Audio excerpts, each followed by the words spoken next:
lado de la tabla, 80 kilogramos fuerza por metro cuadrado. ¿Y por qué aquí se me convirtió en kilogramos por metro lineal? Pues porque estoy multiplicando por un metro de ancho que tiene esa franja. Entonces nos queda en definitiva 0,80 kilonewtons metro. Abajo dijimos que le íbamos a poner a el yeso con esas lamillas que nos arrojaba 20 kilogramos fuerza por metro cuadrado. Y muros divisorios, por ser residencia, 300 kilogramos. Total carga muerta, 8,32.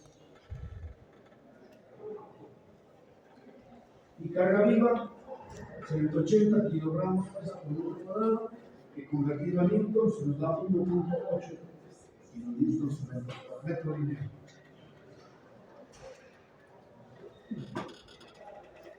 Ahora sí, para el diseño vamos y mayoramos nuestras cargas.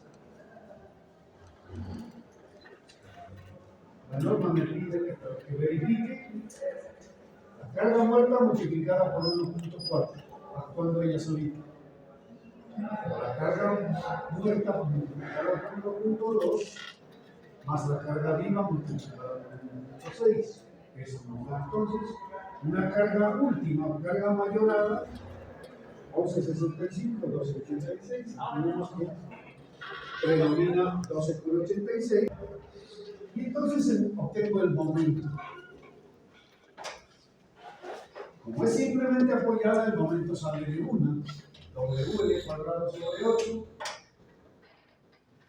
Tenemos L vale 3,40.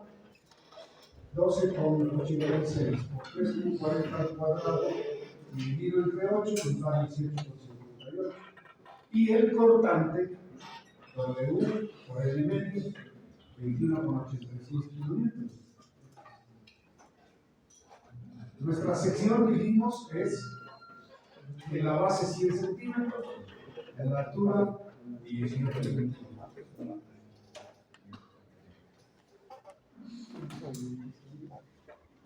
¿Qué tengo que hacer con eso? Ya tengo el momento. Ahora tengo que ver para esa sección cuánto hierro necesitamos. Y esa es la fórmula de la flexión que usted aprendió en el concreto armado 1. Le dijeron que el peralte efectivo es la distancia que hay de la fibra de compresión al centro de los hierros. El ancho de la viga B. La zona de compresión tiene una profundidad, en primer lugar, el esfuerzo admisible en compresión, 0,85 de prima C. El bloque de presiones tiene una profundidad A. La tensión, trabajando el hierro a FY. Y entonces tengo una fuerza de compresión que vale esta área que está sobresaltada allí, con expresión de concreto, porque es la única parte del concreto que se supone está trabajando. Esa área es A por B, con un esfuerzo de 0,85 de prima C, pues nos da una fuerza total de compresión de A por B por 0,85 de prima C. Y en tensión tenemos una área de acero, a su vez, trabajando a esfuerzo de FY, nos da una tensión, área por esfuerzo.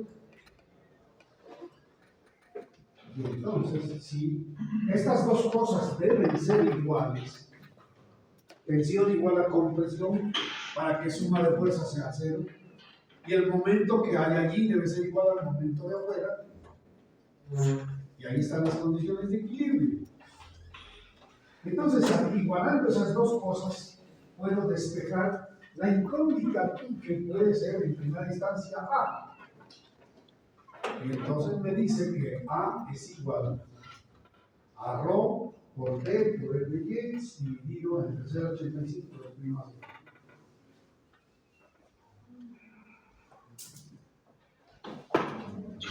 El momento entonces es el valor de la fuerza, bien sea T o bien sea C, multiplicado por el brazo. ¿Y cuánto vale el brazo? La distancia que hay del centroide de los hierros hasta la mitad del bloque de compresiones es donde está la resultante de las compresiones. Eso es traducido al entonces, peralte efectivo menos A medios. Y si reemplazamos esas cosas, nos queda en definitiva que el momento es igual a la tensión rho B de por el brazo de, pero allá en vez de A, hemos puesto el A que despejamos aquí. Y esa es la fórmula de la flexión que ustedes ya conocen. Y como les digo, la vieron hasta la saciedad en el concreto armado 1. Ahora sí, ¿qué me dice el código? Que el momento externo último que yo puedo aplicarle a esa sección no debe ser más grande que el momento neto, o el momento que recibe el elemento que yo estoy diseñando, afectado por phi. Phi es un factor de resistencia, de reducción de la capacidad. Ese phi también hay en el NSDI, es una tablita que le dice a usted, si lo que va a calcular es flexión, phi vale 0,9. Si lo que va a calcular es cortante, en tales o tales condiciones, ese phi para unos casos vale 0,7, para otros casos vale 0,60 o 0,65. Bueno, ¿qué nos interesa a nosotros? Para la flexión, el factor de resistencia phi vale 0,9. Entonces lo que te está diciendo es que el elemento que yo tenga diseñado tiene una resistencia nominal. Eso quiere decir momento nominal reducido a un 90%. Entonces a mi momento último lo multiplicamos por phi para conocer en definitiva esa ecuación. Esta es una ecuación en la que aparece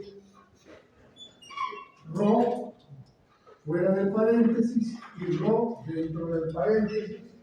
Eso quiere decir que es una ecuación cuadrática en rho. Si yo destruyo el paréntesis, me queda rho al cuadrado, ¿cierto? En esa ecuación conozco el momento último. Ya lo tuvimos. Conozco B, 100 centímetros. Conozco D. Bueno, exactamente no lo conozco, pero sí lo puedo aproximar. Me dijeron que la losa tenía 18. Pero 18 es el espesor total de la losa. Los hierros están por aquí. Y esto es D. D se denomina peralte efectivo, la que es igual al espesor total T menos el recubrimiento mecánico. ¿Cuál es el recubrimiento mecánico? Para vigas es 4, pero mucha atención, 4 es el recubrimiento de refuerzo. En las vigas, ¿qué pasa? Usted pone aquí, en las vigas usted tiene estribo y usted tiene aquí el hierro. El 4 es aquí. Pero el recubrimiento, ¿qué es el recubrimiento?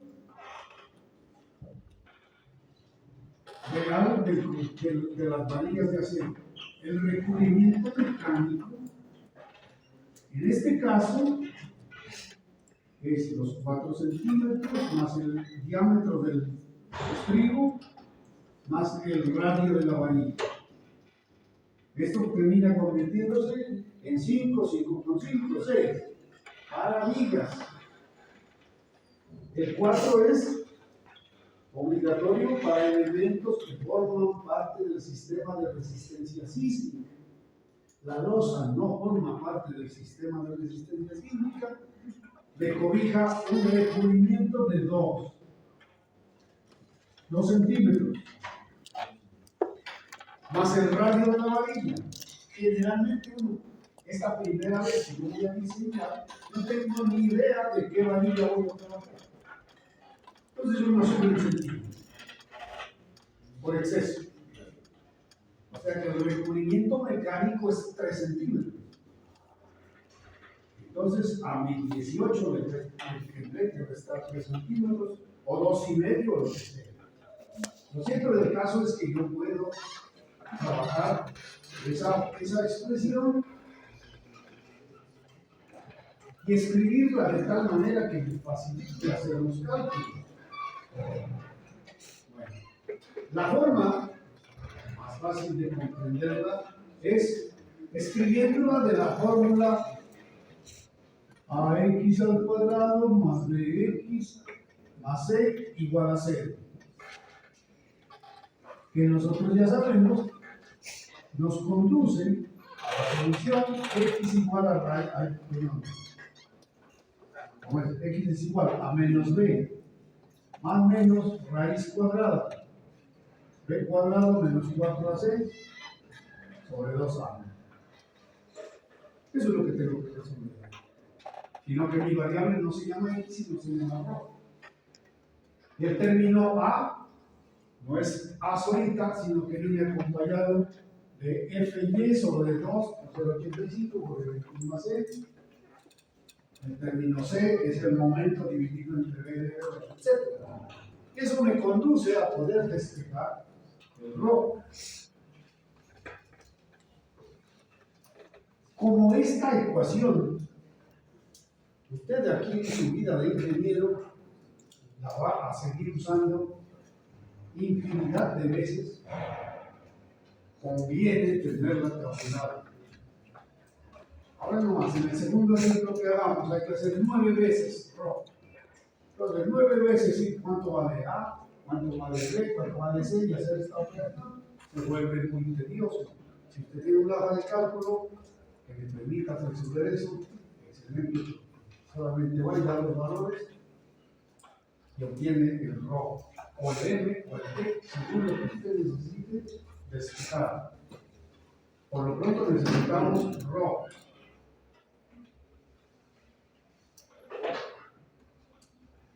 La diferencia es que nosotros en vigas, esto era 20, 25, 30, por 35, 40, 50. Acá ahora lo que tenemos es una viga anchísima. Una viga de 100 por una altura de 18.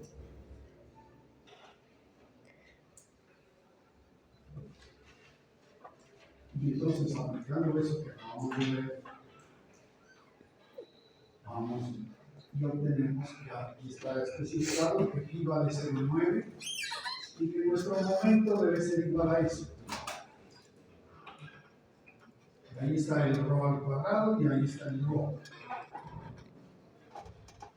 Usted despeja de ahí el ρ.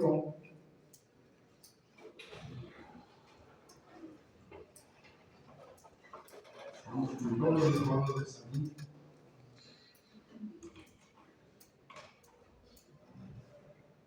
Y tenemos el término A. Y aquí es todo esto. El término B y el término C.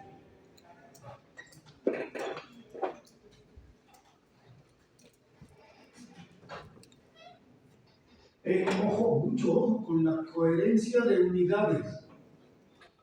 Aquí estamos trabajando B, unas veces lo trabajamos en centímetros, otras veces en metros, otras en milímetros.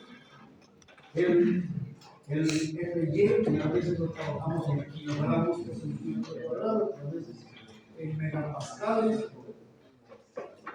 o en libras por pulgada cuadrada. Entonces, mucho ojo con las unidades, del contrario, de bota absurdos. Y de ahí sale que el ρ calculado es 1,00393. Con ese ρ, que a propósito el nombre, ¿cuál es? ρ es el símbolo. El nombre es la cuantía de acero. expresada como porcentaje del área de concreto. Por eso lo que hacemos es multiplicar este punto doble 0,393 por B y por D. El por D es el área de concreto. Entonces multiplicamos esa cuantía por el área de concreto, área útil, quitándole el requerimiento mecánico, y nos da 5.895 centímetros cuadrados de acero. Lo que sigue ya es la carpintería. Le dice, a esa losa tengo que ponerle 5.9 centímetros cuadrados. ¿Qué varilla le pongo? Usted puede escoger varillas de 3 cuartos, varillas de 3 octavos, varillas de media pulgada, varillas de 5 octavos. Para eso hay que tener otro cuadrito auxiliar en donde usted tiene los diámetros de las varillas, las cantidades de varillas, las separaciones, etc. Por lo pronto, usted dice, quiero trabajar con varilla número 3. Recuerde que varilla número 3 quiere decir diámetro 3 octavos. Si se me perdió la tabla y no tengo, ¿verdad? Que los ingenieros no tenemos que varar los cuerpos. Entonces, se me olvidó la tabla. Pero yo sé que número 3 quiere decir 3 octavos. ¿3 octavos de quién? De 1 pulgada. 2,54. Eso me daría el diámetro. Pero yo necesito el área de la varilla número 3. Entonces cojo lo elevo al cuadrado y lo multiplico por pi y lo divido entre 4. Eso le tiene que dar algo muy cercano a eso.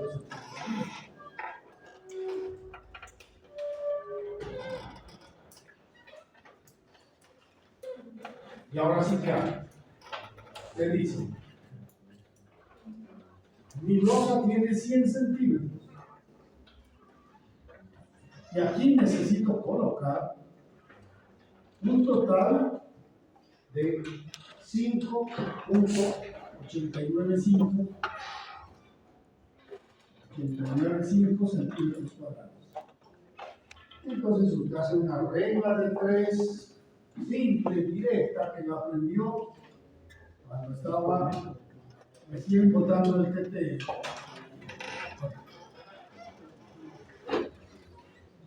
Y entonces usted dice, si en un espacio de 100 centímetros necesito 5.895 centímetros cuadrados de hierro, con lo que yo voy a poner 0,71 centímetros cuadrados, ¿qué espacio estoy cubriendo? Usted despeja X y dice 100 por 0,71 dividido 5.895. ¿Y cuánto nos da?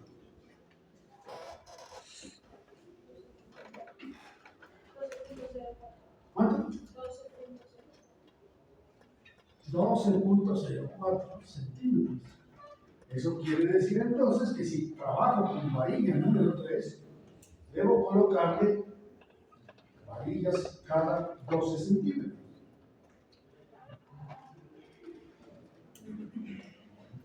Pero si trabajo con varilla número 4, que es la de media pulgada, entonces hace lo mismo y en vez de poner aquí 0,71, ponga 1,27.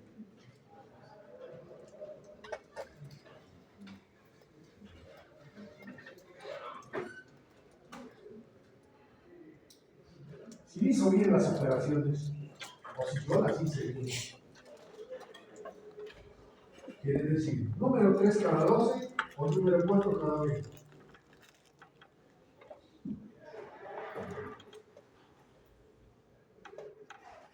¿Verdad? Más. Colocando aquí más de 20 centímetros, ya me voy en contra de otras pautas que me da la norma. Pero si yo tuviera un momento de orden que me haga necesitar varillas más más espacial, pues entonces me paso a 5 octavos, a las losas macizas, generalmente, los 3 octavos medio pulgadas más que suficiente. Casos muy especiales, 5 octavos si fuera la losa para un puente, para hacer cargas de camión, etc. Pero para acá, suficiente con 3 octavos o un cuarto. Bien, ya habíamos visto aquí que aparte del refuerzo principal, este es el refuerzo principal, es decir, ese es el que va a recibir las cargas. En sentido perpendicular a ellas, tengo que colocar las varillas de contracción y cambios de temperatura. Bueno, antes de eso, la norma me dice que si bien usted hizo excelentes cálculos, ese hierro que usted va a poner ahí no tiene que ser menos de lo que le pide la norma. Ahí está escrito. Entonces aquí me dice, el acero mínimo para estas condiciones debe ser esto, pero no menos de esto.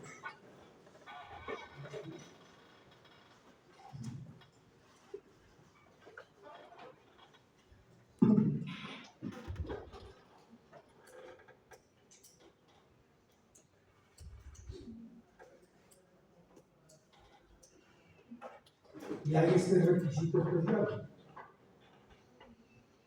Los requisitos serie 5.1 no necesitan ser aplicados si en cada sección el a su vez proporcionado es al menos un tercio superior al requerido por el análisis. Más a este. Que si yo le pongo aquí, por ejemplo, un espesor muy grande, ese error me va a dar pequeñísimo, ¿cierto? Y voy y me dice, pero es que usted tiene que ponerle mínimo, eso que dijo la fórmula anterior, entonces termino poniéndole aquí una cantidad de acero que realmente no necesita. Entonces, yo le puedo sacar de aquí, si le pongo lo que yo calculé aquí, excedido en al menos un tercio. Entonces, supongamos que me dio a su S igual 2 centímetros cuadrados. Pero el a su S mínimo me pide 8. En vez de ponerle 8, yo le pongo el que me dio el cálculo más un tercio. ¿Cuánto es un tercio de 2? 6. Entonces, yo le pongo 2.6.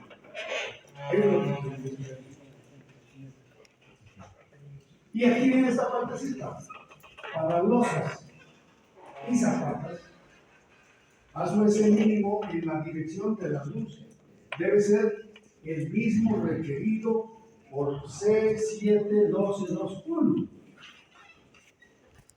Entonces, el RO mínimo para losas no es el que estaba allá, sino el que me manda a C71221.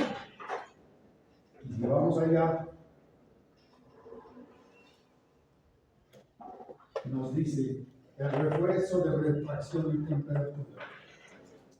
Es decir, lo mínimo que debo ponerle es lo que necesita por refracción y temperatura, y eso está especificado en las tablitas. Dice así: la cuantía de refuerzo de refracción y temperatura debe ser al menos igual a los valores dados a continuación, pero no menos de 0.014. Entonces, losas donde se empleen barras grado 280-350, 0.020.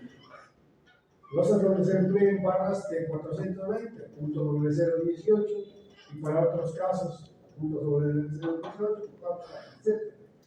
¿Cuál nos cobija? Lo mínimo, 0.002.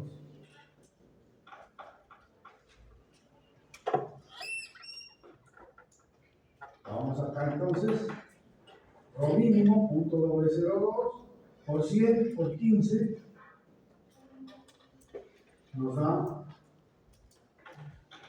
Número 2, esto es un cuarto, que tiene un área de 0,32. Quiere decir entonces que tengo que poner varilla en un cuarto de pulgada cada 10 centímetros en la otra dimensión. Y comparo, y obviamente ese es menos el RO que yo le estoy construyendo, por consiguiente estoy cumpliendo con el RO mínimo. Si le pusiéramos para contracción y temperatura en vez de hierro de media pulgada, hierro de 3 octavos, quiere decir que debo ponerle cada 23. En resumidas cuentas, entonces, mi losa queda diseñada, cuando yo le pido al dibujante que por favor me haga el planito, porque no lo hago yo mismo. Anteriormente uno pagaba dibujantes. Hoy en día, en el AutoCAD le sabe mejor dibujar a uno mismo. ¿Por qué? Al dibujante queda todo masticado. Él no le va a entender ponerle un rol de tanto ni ponerle tanto. Él tiene que darle dibujar y después corregir. Entonces sabe mejor dibujar a uno mismo. Y estas cosas sencillas sobre todo. Entonces esto fue lo que nos arrojó el resultado. La losa, bueno, aquí nos falta ponerle los 20, los 340, el 18, especificarle el recubrimiento y en definitiva nos quedó el refuerzo principal, que es ese que está en rojo. Varilla número 3 cada 12. Y el refuerzo de contracción y temperatura, varilla número 3 cada 23. Comparo con el espaciamiento máximo. ¿Cuánto decía el espaciamiento máximo? 3 veces el espesor, pero no menos de 45. Entonces, por un lado estamos cada 12, por otro lado estamos cada 23, cumplimos esa condición. Nos faltaría por chequear el cortante.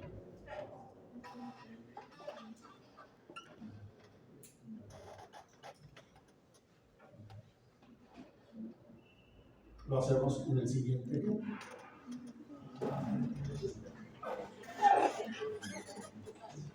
Bueno, muy pocas veces se le presenta a ustedes la situación de calcular una losa simplemente apoyada y de un solo tramo. Ese es solo como un ejemplo académico, ejemplo para que usted entienda cómo se hacen las cosas. En la vida real tenemos esta situación. Este ya es un edificio en el que tenemos 3 luces en esta parte, 2 luces acá, ¿por qué? Porque aquí está el vacío y ahí están las gradas y el ascensor, y tenemos un voladillo. Podemos irse diseñar la placa maciza a uso de almacén, poner el clima serio en 1.1 megapascales, o 420 megapascales. Entonces, como yo tengo que diseñar una franja de 1 metro, ya está seleccionado que la vamos a diseñar así. Alguien podría pensar en diseñarla así, que ya va en... La lógica dice que hay que diseñar la luz más corta, pero si usted lo hace en otro sentido, no está cometiendo un crimen. Lo puede hacer. Un poquito medio antilógico, pero bueno. Entonces aquí hay que diseñar 2 losas. Una con una franja de 1 metro de ancho para 3 luces azul voladizo y la otra para 2 luces azul voladizo. ¿Y qué me dice el código que tengo que hacer para diseñar esto? En el caso de la losa, que resolvimos muy facilito, porque fíjense que el momento vale W en el 2 entre 8. Pero aquí, ¿en qué momentos voy a diseñar? Entonces, usted tiene que resolver primero el análisis. Y usted aprendió cómo diseñar el análisis para una viga de 3 tramos. Por métodos aproximados, por métodos matriciales o por el software.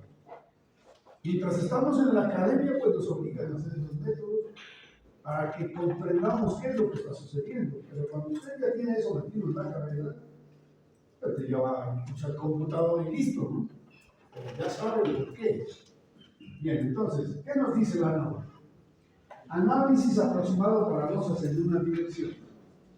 las losas que trabajan en una dirección, bien sean macizas o aligeradas, construidas monolíticamente con sus apoyos, pueden analizarse como losas continuas sobre apoyos simples, con luces iguales a las luces libres de la losa, despreciando el ancho de las vigas y su efecto torsional.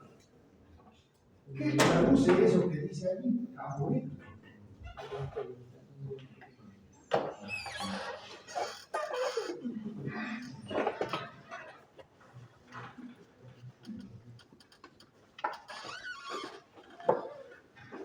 Que para una losa maciza o aligerada, regresemos a yo puedo considerar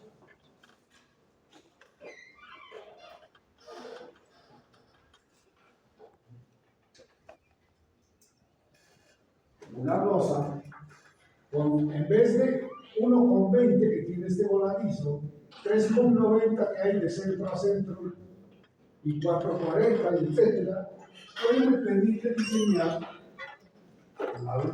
una losa continua de 1,05 aquí, de 3,60 acá, de 4,10 y de 3,40. Y decía,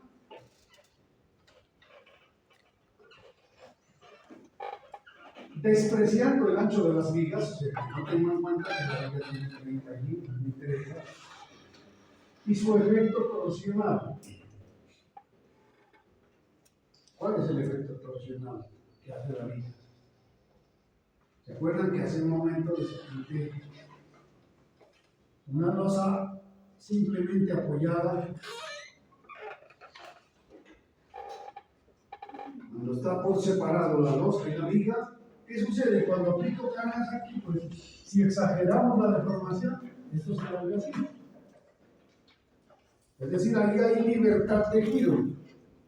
Y por consiguiente, el momento, ahí no hay momento vector, por eso decimos el momento vale cero. Pero cuando lo hacemos monolítico, es decir, fundimos en una sola pieza la viga y la losa, eso queda monolítico, y entonces ahora sí no le queda tan facilito cuando aplico la carga torcerse esto así, porque para que esta viga se deforme así, tiene que haberle transmitido el momento de torsión a la viga. Y entonces me dice ahí que desprecie el efecto torsional. ¿Está claro eso?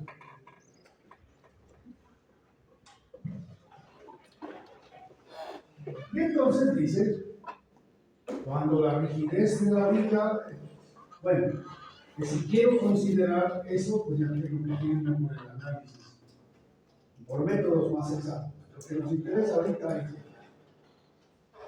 en lugar de un análisis detallado, en las losas en una dirección pueden utilizarse los siguientes momentos importantes aproximados en lugar de un método más exacto, siempre y cuando se cumplan los siguientes requisitos. A. Hay dos o más vanos. Aquí tenemos 3 vanos más un voladizo. En el otro caso teníamos 2 vanos más un voladizo. Cumplimos esta parte. Los vanos son aproximadamente iguales. Aquí no son iguales. 360, 410, 340, pero dice, sin que el mayor de los vanos, 410, exceda en más del 20% al menor. ¿Cuánto es el 20% de 410?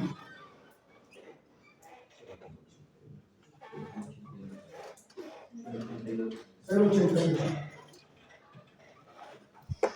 Entonces, 340 más 0,82, ¿cuánto me da? 422 no es más grande que 410. O sea que la luz mayor no excede más del 20% a la menor. Cumplimos aquí. Si lo cumplí para 340, con mayor razón lo cumplo para 360. No hace falta ponerlo tuitear.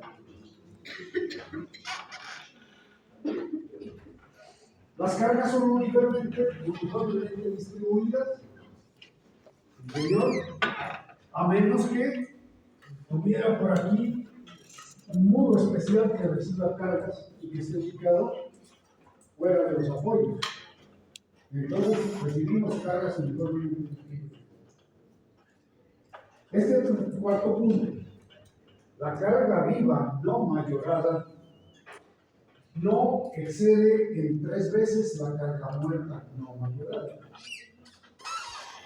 Este queda en duda, no lo puedo resolver porque todavía no he calculado. Pero lo más lógico es que se necesita que la carga viva sea súper excesiva para que supere 3 veces a la muerte. Vamos a suponer que sí se cumple. Y por último, que los elementos sean prismáticos. Es decir, que tengan forma de un prisma. ¿Qué es un prisma? A buscar la geometría. ¿Qué es un prisma? Bueno, por lo pronto, la sección rectangular es un prisma. Entonces cumplimos eso y nos queda por pendiente únicamente que la carga viva no sea más de 3 veces la carga muerta. Así las cosas, entonces, ¿qué me dice el método aproximado? Que el momento positivo para diseñar en los vanos extremos, cuando el extremo discontinuo no está restringido, o sea, cuando es así, uno se habla. Nosotros tenemos restringido, lo vamos a hacer monolítico con la losa, entonces un 14avo. Eso quiere decir que el momento positivo aquí va a ser un 14avo de la luz. Y en los vanos interiores, un 16avo. Este de aquí queda como medio en duda, porque el voladizo no es lo suficientemente grande para considerarlo como un vano adicional, pero tampoco es tan despreciable como para considerar que ese ya es un extremo. Entonces, en el caso de duda, pues uno se va con el más seguro, podríamos decir entonces, el 14. Esos son los momentos positivos. Ahora dice aquí, para el cálculo de los momentos negativos, L sub Q o L sub N se toma el promedio de las luces libres de los vanos. Es decir, cuando yo vaya a calcular el momento negativo aquí, no lo calculo con 410 ni con 340, sino con el promedio de los dos, y lo mismo acá.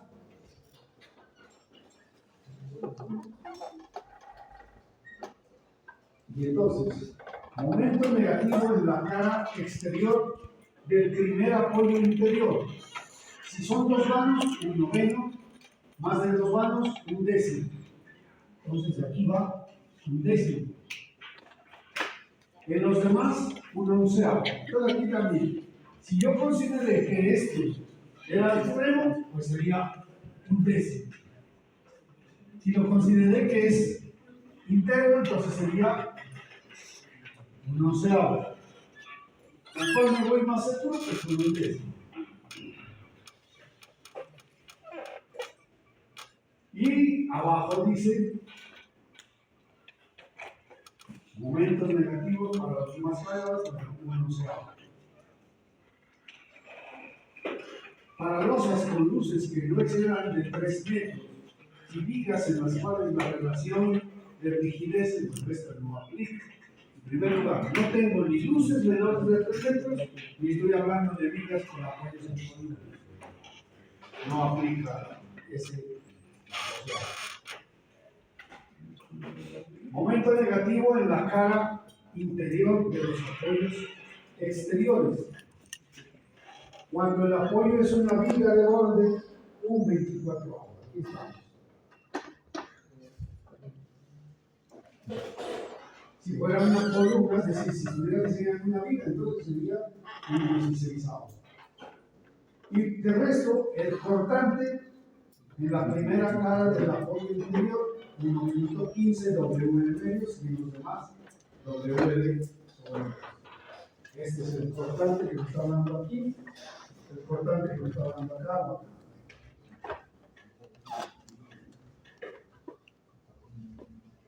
Y les recuerdo el cortante que es capaz de soportar el concreto. ¿Por qué les recuerdo esto? Porque el chequeo a cortante en una losa maciza no se hace diseñando como en las vigas. El cortante lo diseña poniendo estribos, ¿cierto? En las losas macizas no se usa estribos. Quiere decir que el concreto debe ser lo suficientemente capaz de recibir sin necesidad de refuerzo el cortante que le estamos aplicando y lo chequeamos con este valor. Bueno, regresamos a nuestro caso. ¿Qué espesor le vamos a poner? En el voladizo, un séptimo.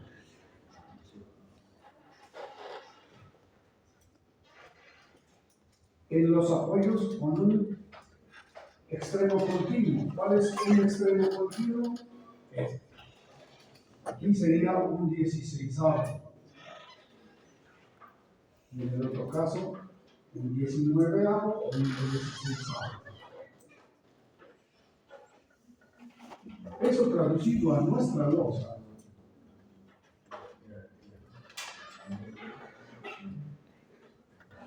En las dimensiones ya nos dijo que podríamos utilizar las luces libres. Entonces tenemos un séptimo, un 16avo, un 19avo, bueno. Para el voladizo podríamos utilizar un espesor de placa de 0.15, para acá 0.19, 0.22, 0.21. Nosotros podríamos pensar en hacer una losa con espesores variables, pero eso constructivamente es imposible. Tener una formaleta con una altura, otra formaleta con 2 centímetros más o 2 centímetros menos. Entonces, generalmente uno busca cuál es el caso crítico, 0.22, y le pone el espesor uniforme a toda la losa. De pronto, se podría justificar disminuirle en el voladizo porque la diferencia es más notoria. O también se puede pensar que en el voladizo acá venimos con 0.22 y en el voladizo lo puedo hacer así. Comenzar en 22 y terminar en 15. Eso lo podemos hacer nosotros en la estructura. A los arquitectos a veces no les gusta eso. Pasamos todo completo. En definitiva, un baldrado más o un baldrado menos de concreto no enriquece mi vinculación. Obviamente que si vamos a hacer una vivienda de interés social y la tenemos que hacer 2.000 casas, hay que echarle sentido lógico. Porque si ese baldrado que me voy a ahorrar se repite 2.000 veces, ya influye. Entonces, bueno. Recuerde que para el distinto de 420 no es el caso nuestro porque nos fuimos adelante de la condición de que el refuerzo iba a ser 420 megapascales.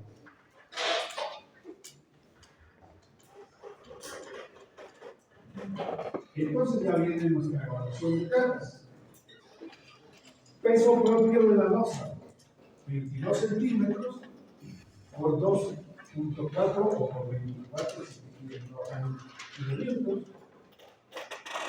Eso nos da un peso propio de 5,28.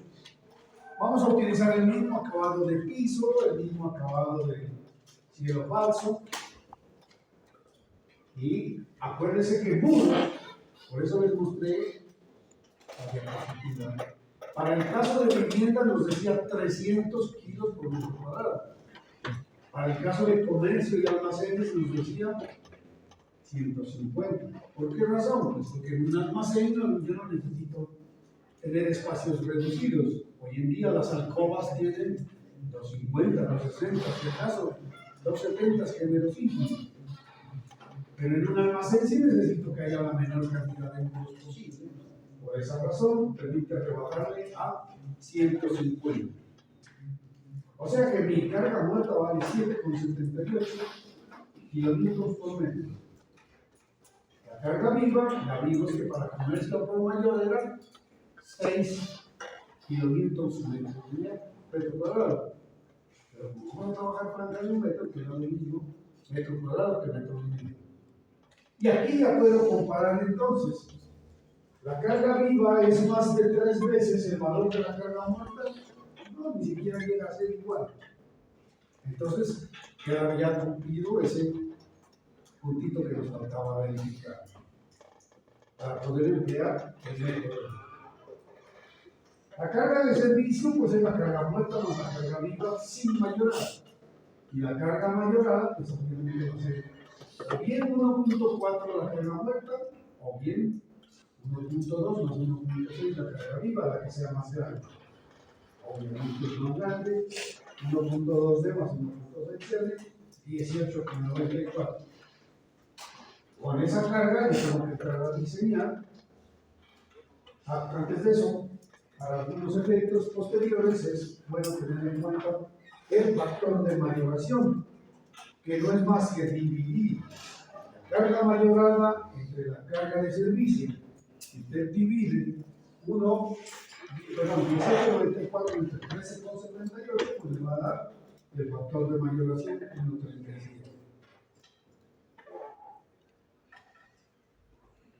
No hace falta las demás combinaciones de carga, porque como estamos diseñando una losa de entrepiso, no vamos a tener granizo, no vamos a tener emposamiento de agua, no vamos a tener sismo, porque la losa no forma parte del sistema de resistencia sísmica. Nos quedamos con esas dos combinaciones de carga únicamente. Y entonces ahora situamos y tenemos los momentos positivos, recordando que nos dijo que en el extremo tendríamos un 14avo.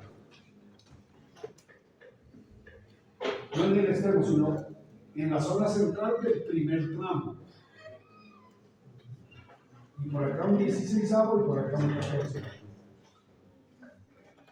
Los momentos negativos, ya dijimos, allá un décimo, acá un décimo, y allá en el extremo que es cuando el apoyo es una viga de borde, un 24avo.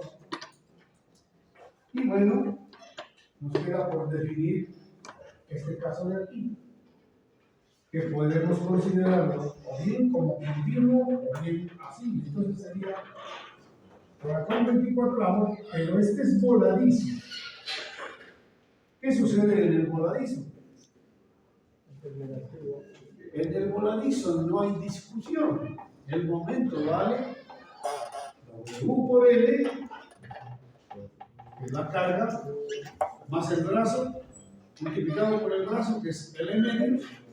Pues aquí nos queda simplemente un medio. ¿Un medio de qué? ¿Un décimo o un decimavo de qué? De W L cuadrado. Entonces, ese W L cuadrado hay que multiplicarlo por un 14avo, o por un 16avo, o por un 24avo, lo que sea. Y eso es lo que vamos a hacer en este cuadrito. Yo cometí un error, es que en vez de poner D, puse T.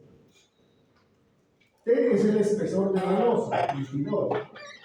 Y D es el peralte efectivo, que en el mejor de los casos es 22 menos 3. O sea que me quedaría 19. Sabiendo que más o menos eso da los de 3 octavos, ya como en vez de restarle 3, podríamos restarle 2,5. Ese error lo cometí. Pero en aras de continuar el ejemplo, lo vamos a trabajar así, como ya saben. La ventaja de tener esto en Excel es que vamos a ver Excel, cambiamos ese número y se ajusta todo. Entonces, pásenme por alto ese error.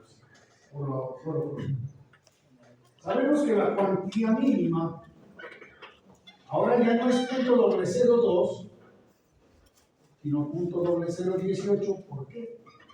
Porque ya no estoy usando con varillas de 240, sino de 420. La carga mayorada era 18.96 y lo que hacemos es, están nuestros apoyos A, B, C, D y las longitudes. El voladizo 105, el tramo AB 360, BC 410, CD 340. Y aquí he pasado los factores que nos dijo acá para calcular los momentos.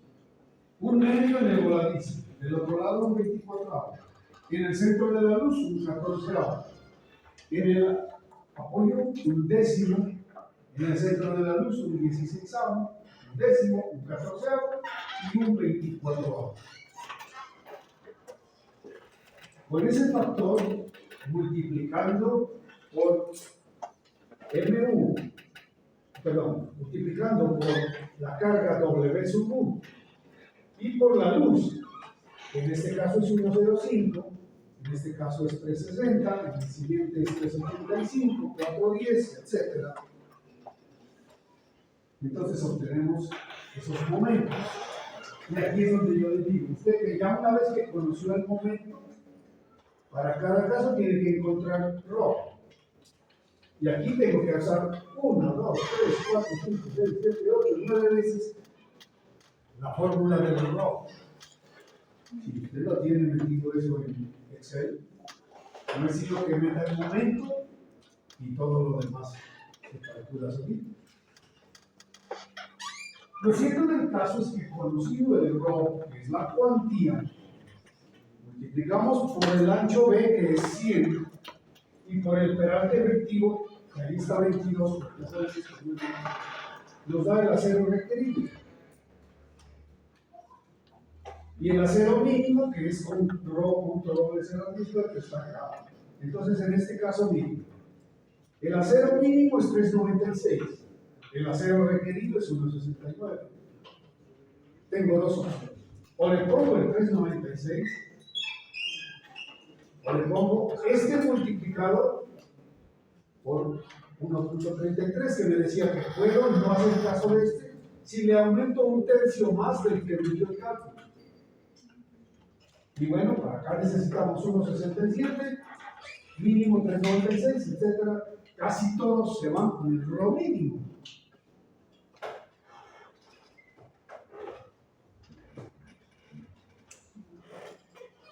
Y todos están con. Fíjense, el ρ mínimo es .018 y el ρ calculado es por este. Aquí no es. Es el único caso en el cual el ρ calculado es mayor que el ρ mínimo. Hay otro. Es eso que hay que tener en cuenta para ver. Y con base en eso, entonces ya convertimos el área de acero requerida en varillas de 3 octavos o en varillas de medio, o lo que sea, esto que me está diciendo, que en el voladizo debo poner varillas cada 17.9, 17.9, cada 15, cada 16. Entonces, como las diferencias son tan sutiles, y informa todo eso y nos va a quedar que la losa queda bien diseñada si le ponemos varillas de 3 octavos cada 15 a todo. ¿Cierto?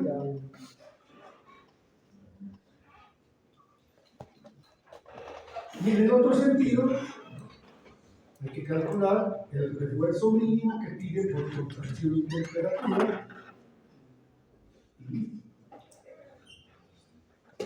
Está diseñado la losa. Pero, si usted no quisiera hacer eso, entonces va al RAM, mete este elemento, le pone la sección 100 por 22, le pone las cargas y calcula cuánto le damos en momentos allí. Y van a comparar ustedes si son muy parecidos a los que obtuvimos.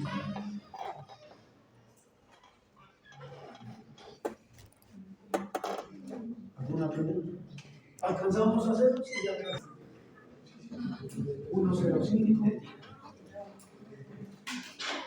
105 más 360 4 5 8 35 12.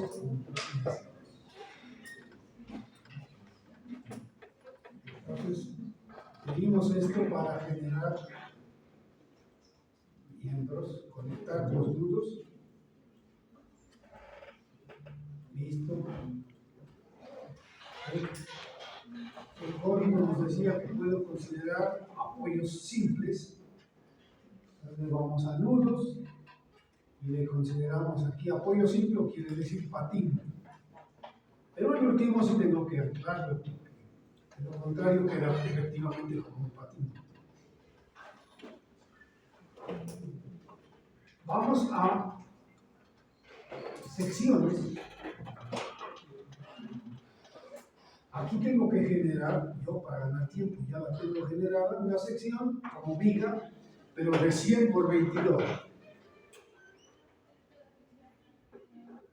Le ponemos 100 por 22, le ponemos material concreto, 360, acuérdense que eso es 3000 PSI del concreto, 60.000 PSI del acero. ¿Listo? Lo que sigue es ponerle las cargas. Entonces, como esto trae solamente para carga muerta, tenemos que ir acá y generar nuestras combinaciones de carga. Necesitamos carga muerta, necesitamos, aquí es donde hay que regresar al código y leer bien qué es lo que tenemos que hacer. Los momentos y los flotantes máximos no siempre sucede cuando usted le pone toda la carga muerta y toda la carga viva. Bueno, la carga muerta sí hay que considerarla actuando en todos los lados. Entonces tengo ese estado. Pero la carga viva tengo que ponerla a bailar. Entonces va a haber un estado en el que usted pone la carga viva aquí, otro estado en el que pone la carga viva acá, la carga viva acá y la carga viva acá, y después suma. ¿Qué sucede cuando actúan simultáneamente esta y esta? ¿Qué sucede cuando actúan simultáneamente solo esta y esta? Todas las combinaciones posibles de carga. Obviamente en estos 5 minutos no alcanzo a hacer todo eso, pero voy a ponerle por lo menos 2 cargas vivas. Carga viva 1.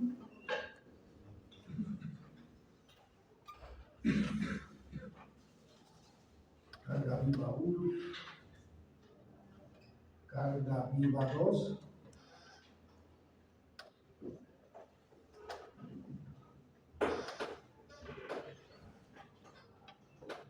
Y entonces definimos que estas son LL y LL. Y acá le decimos en la combinación 1 que nos ponga como carga de servicio, que actúen todas. La combinación 2, 1.4 La combinación 3, 1.2.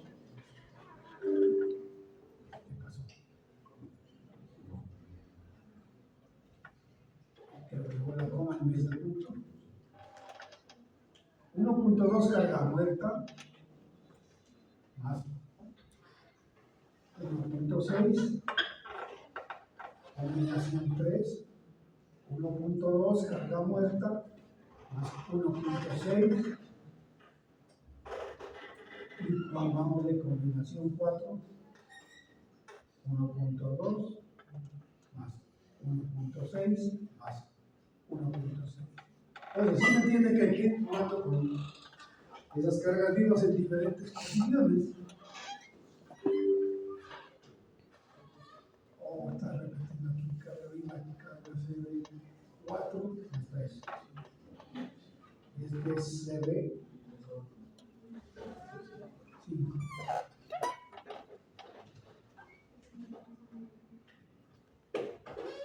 Y ahora sí le decimos analizar. Y ahora sí vemos resultados. Y me interesa ahorita los momentos vectores con sus cargas. Entonces seleccionamos para la primera combinación de cargas.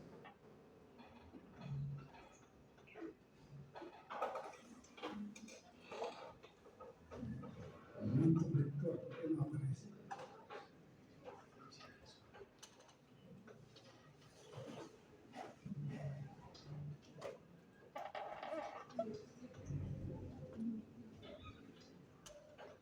Está activa.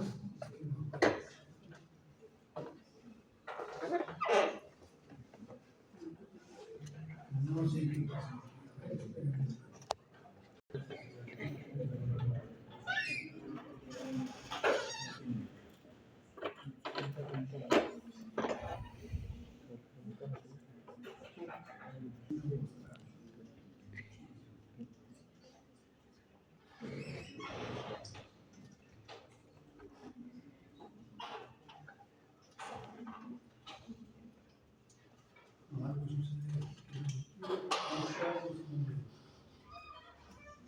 ¿Qué hicimos mal?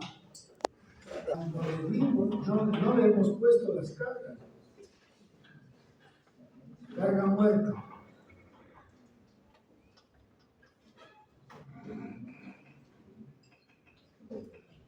Carga muerta.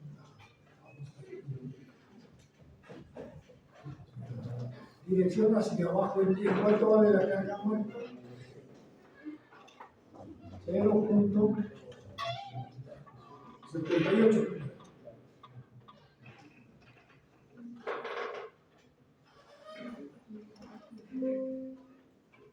Y ahora sí vamos. Carga viva 1. Vamos a ponerla acá. Carga viva 1 vamos a ponerla aquí y aquí. Y vale 0.6, ¿no? 0.6. 0.6. Y pongámosle carga viva 2. Carga viva 2. Cuando allí y aquí, hacia abajo, vale 0.6. Ahora sí tiene que ser. Le decimos analizar. Y vamos a visualizar entonces qué sucede con los momentos.